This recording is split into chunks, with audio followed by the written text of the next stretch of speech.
महात्मा बुद्ध का असली नाम सिद्धार्थ गौतम था।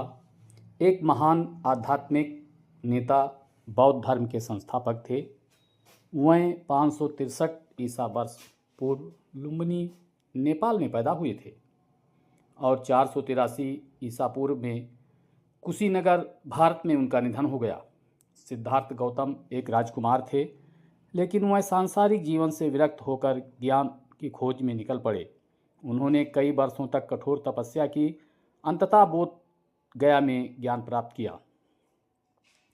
सिद्धार्थ गौतम का जन्म लुम्बिनी में हुआ, जो आज नेपाल के एक प्रसिद्ध तीर्थ स्थल के रूप में माना जाता है। उनके पिता राजा शुद्धोधन थे, उनकी माता रानी माया देवी थी।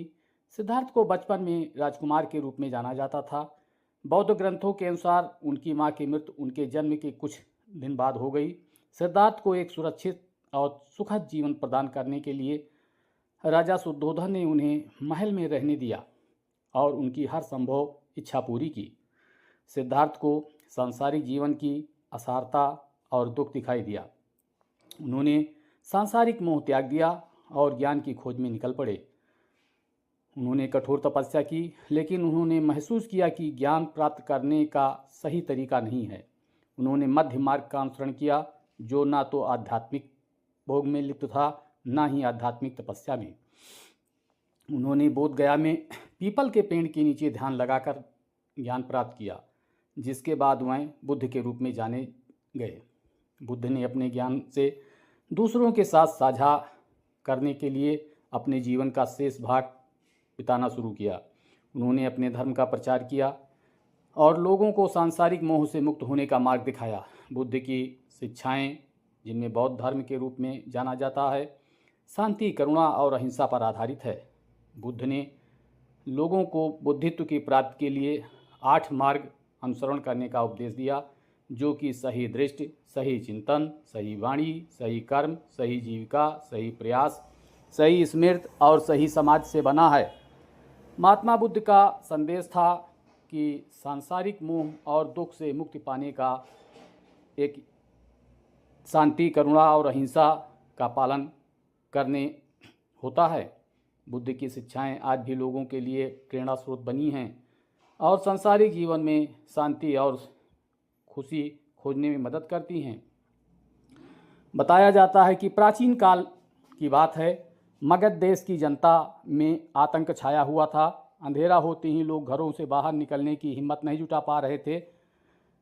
लोगों में अंगुलमार नाम के डाकू का डर सताया हुआ था। अंगुलमार एक खूंखार डाकू था जो मगध देश के जंगल में रहता था। जो भी राहगीर उस जंगल से गुजरता था, वो उसे रास्ते में लूट लेता था और उसे मारकर उसकी एक उंगली काटकर माला के रूप में अपने गले में पहन लेता था। इसी कारण से लोग उसे अंगुलमार कहते थे। एक दिन एक गांव में महात्मा बुद्ध आए। लोगों ने खूब स्वागत सत्कार किया। महात्मा बुद्ध ने देखा कि वहाँ लोगों में कुछ डर समाया हुआ है। महात्मा बुद्ध ने लोगों से इसका कारण जानना चाहा। लोगों ने बताया कि डर और आतंक का कारण डाकू अंगुलमारी है। वो ने अपराध राहगीरों की हत्या कर देता है। महात्मा बुद्ध ने मन में निश्चय किया कि उस डाकू से अवश्य मिलना चाहिए। बुद्ध जंगल में जाने को तैयार थे तो गांव वालों ने उन्हें बहुत रोका, क्योंकि वे जानते थे कि अंगुलमार के सामने से बच पाना मुश्किल ही नहीं, असंभव भी है। लेकिन बुद्ध अत्यंत शांत स्वभाव से जंगल में जा रहे थे।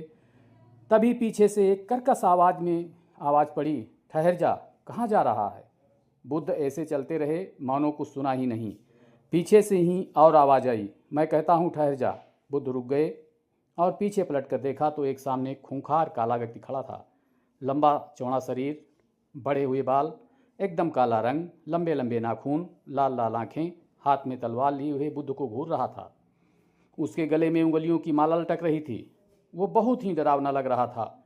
बुद्ध ने शांत व मधुर स्वर में कहा, मैं तो ठहर गया, भला तू कब ठहरेगा? अंगुलमार ने बुद्ध के चेहरे की ओर देखा। उसके चेहरे पर बिल्कुल भय नहीं था, जबकि जिन लोगों को वो रोकता था वह भय से थर थर काँपने लगते थे। अंगुलमार बोला, हे सन्यासी, क्या तुम्हें डर नहीं लग रहा है? देखो मैंने कितने लोगों को मारकर उनकी उंगलियां की माला पहन रखी है। बुद्ध बोले, तुमसे क्या डरना, डरना है तो उससे डरो जो सचमुच ताकतवर है। अंगुलमाल जोर से हंसा। ए साधु, तुम समझते हो कि मैं ताकतवर नहीं हूँ? मैं तो एक बार में 10-10 लोगों के सिर काट सकता हूँ। बुद्धि बोले, यदि तुम सचमुच ताकतवर हो तो जाओ उस पेड़ के 10 पत्ते को तोड़ लाओ। अंगुलमाल ने तुरंत 10 पत्ते तोड़े और बोला, इसमें क्या है, कहो तो मैं पेड़ ही उखाड़ लाऊं। महात्मा बुद्ध ने कहा, नहीं, पेड़ उखाड़ने की जरूरत नहीं है। यदि तुम वास्तव में ताकतवर हो तो इन पत्तियों को पेड़ में जोड़ दो। अंगुलमाल क्रोधित हो गया और बोला, भला कहीं टूटे हुए पत्ते भी जोड़ सकते हैं? महात्मा बुद्ध ने कहा, तुम जिस चीज़ को जोड़ नहीं सकते उसे तोड़ने का अधिकार तुमको किसने दिया? एक आदमी का सिर जोड़ नहीं सकते तो काटने में क्या बहादुरी है? अंगुलमाल अवाक रह गया। वह महात्मा बुद्ध की बातों को सुनता रहा। एक अनजानी शक्ति से उसका हृदय में बदलाव आने लगा। उसे लगा कि सचमुच उससे भी ताकतवर कोई है और उसे आत्मग्लानि होने लगी। वह महात्मा बुद्ध के चरणों पर गिर पड़ा और बोला, हे महात्मन, मुझे क्षमा कीजिए, मैं भटक गया था, आप मुझे अपने शरण में ले लीजिए। भगवान बुद्ध ने अपनी शरण में ले लिया और अपना शिष्य बना लिया। आगे चलकर यही अंगुलमाल एक बहुत बड़ा साधु हुआ जिसने समाज के लिए काफ़ी कुछ किया। ज्ञात हो, श्रावस्ती जनपद के इकौना के आसपास महात्मा बुद्ध का काफ़ी जीवन बीता। महात्मा बुद्ध अपने जीवन में काफ़ी भाग श्रावस्ती में बिताए, जहाँ पर उन्होंने शांति अहिंसा का संदेश दिया तथा तपस्या पूरी की। एक समय की बात है, श्रावस्ती में उनको शांति के लिए एक जगह चाहिए थी, तो राजा ने देने का वादा किया, लेकिन ज़मीन वाले जमींदार ने कहा कि इसका पैसा तुम नहीं लगा सकोगे। तो राजा ने कहा कि कितना पैसा चाहिए? सेवक ने कहा कि जितना मांगो उतना देंगे। तो उन्होंने जितनी रुपए मुद्राएं ज़मीन पे बिछा दी, उतना हिस्सा देने की बात तय हुई। इतना पैसा महात्मा बुद्ध के तपस्या के स्थान के लिए एक राजा ने खर्च कर दिया।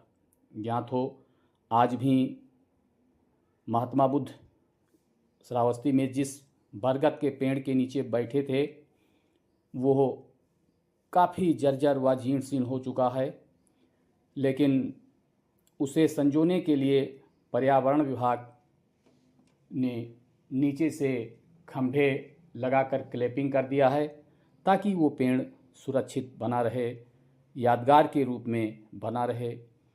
इतने पुराने पेड़ को पर्यटन विभाग ने संजो करके रखा है। यहाँ पर बुद्ध के अनुयायी जो स्थान आप देख पा रहे हैं, ये प्रायः दर्जनों सैकड़ों की संख्या में पूजा पाठ के लिए आते रहते हैं। यहाँ पर महात्मा बुद्ध ने जहाँ अपने जीवन के काफ़ी समय बिताए, तपस्या किया, बट वृक्ष के नीचे तपस्या किया और वहीं यहाँ पर ही इन्हें अपने लोगों को शिष्य बनाने का अवसर प्राप्त हुआ। ये है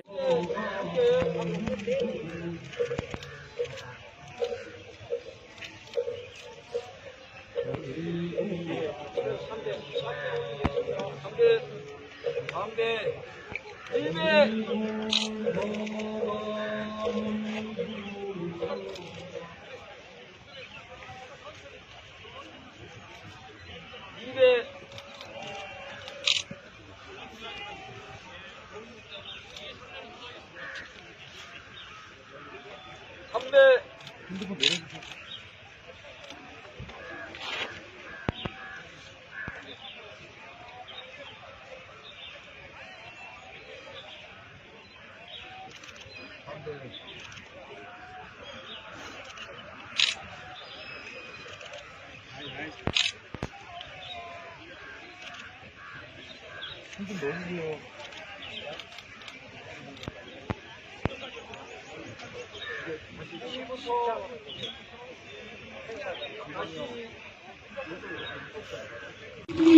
사부님, 친구 여러분, 참석하셨습니다.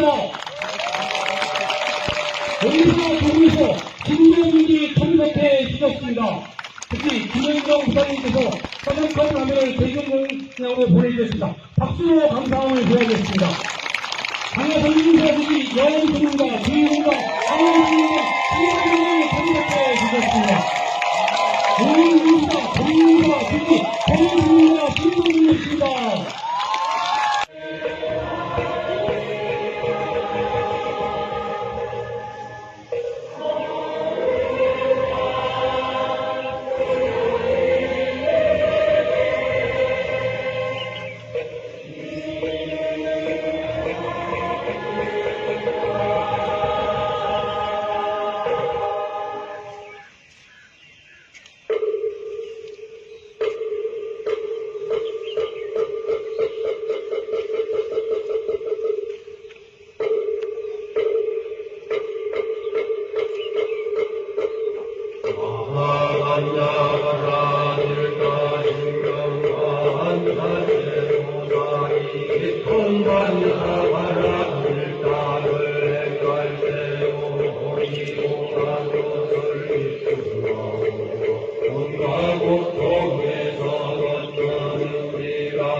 내기동아 가르기 왔도니 살수는 곳에선 한미적법도 없으며 음악경계도 지시는 경계까지도 없고 운영도 운영이 다음까지도 없으며 늘도 죽음도 늘고 죽음이 다음까지도 없고 고진들 도도 없으며 지혜도 없느니라. 얻을 것이 없는 바닥에 사는 만나가라. 나를 의지함으로 마음에 걸림이 없고 걸림이 없은 후로 두려움이 없어서 뒤바뀐 헛된 생각을 멀리 떠나 온전한 물간에 들어가며 삼세의 모든 부처님 만나가라.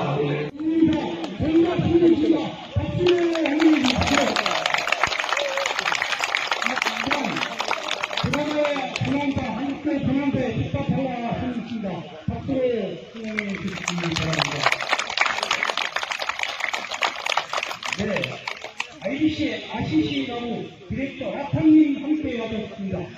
이방 내신을 소개해 주셨습니다. 감사합니다. 우리 박수경 단장님 혹시 내신 소개가 빠졌더라도 양해를 부탁드리겠습니다. 관객과 이루어진 순간에 동참